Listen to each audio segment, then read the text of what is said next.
जय शिवराय.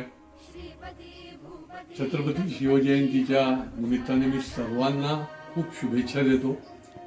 शेवटी आपण जो शिवभक्त आहे तो देशभक्त पण आहे आणि आपल्या राजाचा पराक्रम जो आहे तो जागतिक पातळीवर आता गेलेला आहे.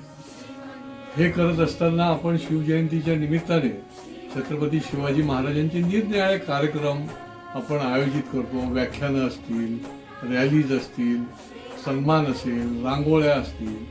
तर माझी आपल्या सगळ्यांना आवाहन आहे की हे करत असताना गड किल्ले आपल्याला विसरून चालणार नाही. हे जे गडकोट आहेत हे गडकोटच आपल्या देवाचा, शौर्याचा आणि पराक्रमाचं प्रतीक आहे आणि त्याच्यामुळे विशेष करून आमच्या तरुणांनी त्या ठिकाणी मोहिमा केल्या पाहिजेत. गडकिल्ल्याचं संवर्धन हाच खऱ्या अर्थाने आपण महाराजांच्या विचारांचं स्मरण केल्यासारखं होणार आहे आणि त्याच्यामुळे गड किल्ल्यावर जा, मोहिमा करा.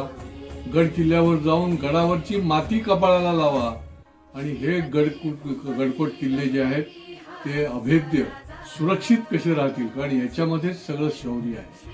हे गड किल्ले जोपर्यंत आहेत तोपर्यंत आपल्या मनामध्ये प्रेरणा जागृत राहील, स्फूर्ती जागृत राहील आणि त्याच्यामुळे गड संवर्धन म्हणून आपण गड किल्ल्यांची सेवा करा.